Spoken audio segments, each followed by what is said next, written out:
Hello learners, welcome back to my YouTube channel and इस video में मैं आप लोगों के साथ डिस्कस करने वाली हूँ पार्ट 63 जो मैंने एमसीक्यूज़ की सीरीज़ स्टार्ट की हुई है पीजीटी कॉमर्स के लिए। ओके, और ये रहने वाला है पार्ट 63। इससे पहले पार्ट 1 टू पार्ट 62 में काफ़ी सारे वीडियोस डिटेल में डिस्कस हो चुके हैं, काफ़ी सारे क्वेश्चंस उनमें डिस्कस हुए हैं। ओके, तो अगर आपने कोई भी पार्ट मिस किया है तो मैंने आपको जो लिंक है वो डिस्क्रिप्शन बॉक्स में प्रोवाइड किया है, आप लोगों को वो ज़रूर देखने चाहिए। ठीक है, इसके साथ साथ पीजीटी कॉमर्स के जो इम्पॉर्टेंट टॉपिक्स हैं उनकी एक प्लेलिस्ट बनी हुई है जिसका लिंक आपको डिस्क्रिप्शन बॉक्स में प्रोवाइड किया गया है। तो हम स्टार्ट करते हैं पार्ट 63 को। तो फर्स्ट क्वेश्चन है, material, labour and expenses are the three important dash of the cost. ये जो है मटेरियल, ठीक है, एक लेबर और एक एक्सपेंसेस, ये क्या है कॉस्ट के? फर्स्ट है मेथड्स, बी है एलिमेंट्स, सी है टेक्निक्स, डी है प्रोसेस। तो ध्यान रखना ये तीनों जो हैं हमारे एलिमेंट्स होते हैं कॉस्ट के। ठीक है, क्या होते हैं? एलिमेंट्स। ठीक है, एलिमेंट्स ऑफ कॉस्ट के ऊपर मैंने डिटेल वीडियो बनाया है और काफ़ी इंपॉर्टेंट है आपके एग्ज़ाम पॉइंट ऑफ व्यू से। वो आपको पीजीटी कॉमर्स के इंपॉर्टेंट टॉपिक्स की प्लेलिस्ट में मिल जाएगा एलिमेंट्स ऑफ कॉस्ट के बारे में। ठीक है, मटेरियल, लेबर एंड एक्सपेंसेस, ये क्या है? तीन एलिमेंट्स हैं कॉस्ट के, ना कि मेथड, टेक्निक या प्रोसेस। ठीक है, नेक्स्ट क्वेश्चन है, the expenses which cannot be directly identified with a particular unit or cost center is known as। ऐसे एक्सपेंसेस जिनको हम नहीं कर सकते डायरेक्टली आइडेंटिफाई, मतलब ये इस कॉस्ट यूनिट से हुआ है ये वाला एक्सपेंसेस या इस कॉस्ट सेंटर का, उसको हम डायरेक्टली ऐसे आइडेंटिफाई नहीं कर सकते। तो आपके ऑप्शन हैं indirect labour, indirect material, indirect expenses या फिर डायरेक्ट एक्सपेंसेस। तो देखो कैन नॉट है ना, तो यहाँ पे इनडायरेक्ट एक्सपेंसेस आएगा। जो इनडायरेक्ट एक्सपेंसेस होते हैं हम उनको किसी पर्टिकुलर कॉस्ट सेंटर से या यूनिट से आइडेंटिफाई नहीं कर सकते। फॉर एग्जांपल, अब जैसे हमारा रेंट है फैक्ट्री का, ठीक है, अब फैक्ट्री का रेंट जो है वो इनडायरेक्ट हो जाता है। क्यों? क्योंकि अब फैक्ट्री में प्रोडक्ट ए भी बन रहा है, प्रोडक्ट बी भी बन रहा है, प्रोडक्ट सी भी बन रहा है।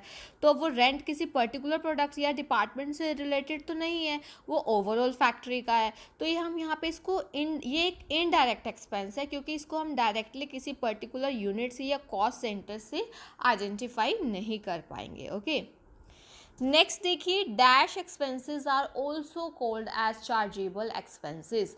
देखो जब भी मैं आपको डिटेल में टॉपिक्स करवाती हूँ तो मैं आपको जो चीज़ें हैं उनके अदर नेम्स जो आपको पता होने चाहिए मैं आपको बार बार कहती हूँ, तो आपके एमसीक्यूज इस पे आ जाते हैं।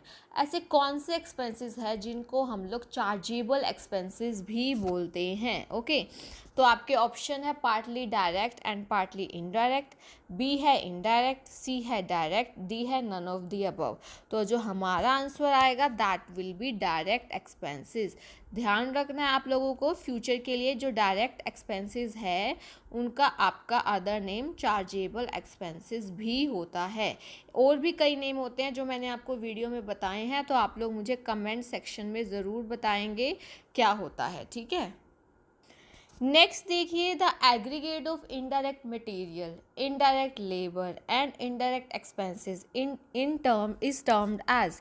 ये देखिए इसे इज कर लीजिए, ठीक है, इज टर्म्ड एज क्या कहते हैं? जब हम लोग indirect material plus indirect labour, okay, plus indirect expenses, इन तीनों को ऐड करते हैं। ध्यान रखना तीनों को हमने ऐड करना है, इनडायरेक्ट मटेरियल को, इनडायरेक्ट लेबर को, इनडायरेक्ट एक्सपेंसेस।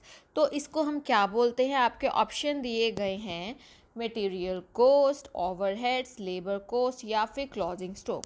तो इसको हम लोग बोलते हैं ओवरहेड्स। ठीक है, क्या बोलते हैं हम लोग इसको? ओवरहेड्स। ध्यान रखना मैंने आपको जो वीडियो करवाई है कॉस्ट अकाउंटिंग से रिलेटेड उसमें करवाया है मैंने ओवरहेड्स के बारे में डिटेल से। ओवरहेड्स में क्या होता है कि जब indirect material plus indirect labour plus indirect expenses, यानी कि जो इनडायरेक्ट चीज़ें हैं इनको जब आप ऐड करते हैं ना तो ये हमारा कलेक्टिवली इसको हम लोग ओवरहेड्स बोलते हैं। तो हमारा आंसर बी वाला होगा। ओके, नेक्स्ट क्वेश्चन है, office overheads are also known as. देखो ये भी अदर हो गया ना, अदर नेम क्या है ऑफिस ओवरहेड्स का? एक चीज़ समझिए, ऑफिस ऑफिस क्या होता है? ऑफिस ओवरहेड्स जहाँ पे हमारे एडमिनिस्ट्रेशन से रिलेटेड डिसीजन लिए जाते हैं इंपॉर्टेंट, जहाँ पॉलिसीज़ फॉर्मुलेट की जाती हैं। तो आपको ऑप्शन दिया गया factory overheads, selling overheads, administrative overhead या वर्क कॉस्ट। तो ऑफिस ओवरहेड्स का अदर नेम जो है एडमिनिस्ट्रेटिव ओवरहेड है, जहाँ पर बिजनेस के एडमिनिस्ट्रेशन से रिलेटेड क्या है, डिसीजंस वगैरह लिए जाते हैं इसके थ्रू, ऑफिस ओवरहेड्स इसको बोलते हैं। और इसका अदर नेम क्या है? Administrative overheads. Okay, next question देखिए, dash is a statement showing cost of production of a particular product. आपको बताना है ऐसी स्टेटमेंट जो कि कॉस्ट ऑफ प्रोडक्शन दिखाती है किसी प्रोडक्ट की, उसको क्या बोलते हैं हम लोग टेक्निकली। फर्स्ट है टेंडर, बी है कोटेशन, सी है कॉस्ट शीट, डी है स्टेटमेंट्स। तो उसको हम लोग कॉस्ट शीट बोलते हैं, ठीक है। सो कॉस्ट शीट एक स्टेटमेंट होती है। कॉस्ट शीट के बारे में मैंने वीडियो बनाया हुआ है, वो भी आपको पीजीटी कॉमर्स की जो टॉपिक्स है उसमें मिल जाएगा, ठीक है। अब कॉस्ट शीट क्या है? एक स्टेटमेंट है जो कि दिखाता है कॉस्ट ऑफ प्रोडक्ट, जो एक टोटल कॉस्ट का भी कॉलम आता है उसमें, ठीक है, और कॉस्ट पर यूनिट का भी कॉलम आता है। मैंने डिटेल में डिस्कस किया है कॉस्ट शीट का फॉर्मेट भी, तो आपको ज़रूर वो देखना चाहिए। ओके, नेक्स्ट क्वेश्चन है, dash is the total of prime cost and factory overheads. आपको बताना है इनमें से प्राइम कॉस्ट और फैक्ट्री ओवरहेड्स को जब हम ऐड करते हैं तो वो क्या कहलाता है, ठीक है। फर्स्ट है आपका कॉस्ट ऑफ प्रोडक्शन, दूसरा है वर्क्स कॉस्ट, तीसरा है कॉस्ट ऑफ मटेरियल कंज्यूम्ड, और डी है आपका सेलिंग एंड डिस्ट्रीब्यूशन एक्सपेंसेस। ध्यान रखना, प्राइम कॉस्ट और फैक्ट्री ओवरहेड को हम लोग ऐड कर रहे हैं। और आपको अगर इसका आंसर वैसे आपने मुझे कमेंट सेक्शन में बताना है, ठीक है। ये जो कॉस्ट शीट के एलिमेंट्स होते हैं ना अलग अलग, उनको मैंने डिटेल में आपको बताया है, आपको लिंक डिस्क्रिप्शन बॉक्स में मिल जाएगा, ठीक है। अब देखो एक चीज़ मैं बता देती हूँ, जो प्राइम कॉस्ट है वो क्या होता है? Direct material plus direct labour plus direct expenses, इनको ऐड करने के बाद प्राइम कॉस्ट आती है। अब जब प्राइम कॉस्ट में आप फैक्ट्री ओवरहेड्स ऐड कर देंगे तो क्या आएगा? कॉस्ट ऑफ प्रोडक्शन आएगा, वर्क्स कॉस्ट आएगा, कॉस्ट ऑफ मटेरियल कंज्यूम आएगा, या सेलिंग एंड डिस्ट्रीब्यूशन एक्सपेंसेस। तो इसका आंसर आप लोग मुझे कमेंट सेक्शन में बताओगे। ओके, नेक्स्ट क्वेश्चन है, in accounting for labour cost, जब आप लेबर कॉस्ट के लिए अकाउंटिंग करते हैं तो क्या होता है? फर्स्ट ऑप्शन है direct labour cost and indirect labour cost are charge to prime cost, ठीक है। यानी कि डायरेक्ट लेबर कॉस्ट भी और इनडायरेक्ट दोनों ही आप प्राइम कॉस्ट पे चार्ज करते हो। दूसरा आपको ऑप्शन दिया है direct labour cost and indirect labour cost are charge to overheads, यानी कि चाहे डायरेक्ट हो चाहे इनडायरेक्ट लेबर कॉस्ट हो, दोनों को आप ओवरहेड्स पे चार्ज करते हैं। तीसरा है direct labour cost is charge to prime cost and indirect labour cost is charge to overheads. तो हमारा जो करेक्ट आंसर होगा दैट विल बी सी। क्या होगा हमारा आंसर? सी, क्योंकि मैंने अभी आपको लास्ट क्वेश्चन में बताया कि प्राइम कॉस्ट में हमारा क्या आता है? Direct material plus direct labour plus direct expenses, ठीक है। इन तीनों को ऐड करने के बाद हमारे पास प्राइम कॉस्ट आती है। तो जो डायरेक्ट लेबर कॉस्ट है वो तो क्या चार्ज करते हैं, कहाँ चार्ज की जाती है? Prime cost. और इससे पहले जो ओवरहेड्स वाला क्वेश्चन आया था उसमें मैंने आपको बताया indirect material plus indirect labour plus indirect expenses का टोटल ओवरहेड्स होता है। तो इनडायरेक्ट लेबर कॉस्ट जो है वो कहाँ चार्ज की जाती है? ओवरहेड्स में, ठीक है। तो ये वाला बिल्कुल करेक्ट है, हमारा आंसर क्या आ जाएगा? सी वाला। ओके, ये चीज़ ध्यान रखनी है।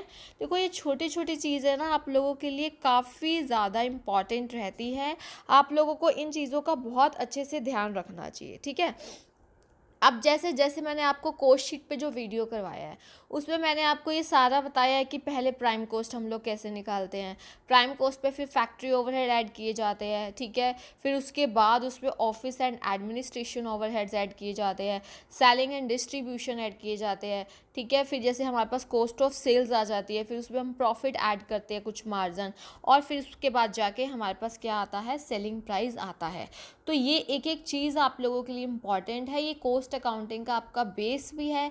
एक बार अगर आप बेस को अच्छे से क्लियर कर लेते हैं तो ईज़िली आप लोग जो है एडवांस लेवल पे मूव कर सकते हैं, ठीक है। अब ज़रूरी नहीं है कि जो चीज़ ईज़ी आप उसको स्किप करेंगे, क्योंकि कई बार उसी में से क्वेश्चन आता है और हम लोग भूल जाते हैं। तो ये चीज़ आप लोगों ने बिल्कुल भी नहीं करनी है। तो आप लोगों को मैं यही रिकमेंड करूँगी, आपको हर एक चीज़ को डिटेल में करना है। पहले वाली कोई वीडियो स्किप की है तो आपको ज़रूर देखनी चाहिए, ये आप लोगों के लिए काफ़ी इंपॉर्टेंट है।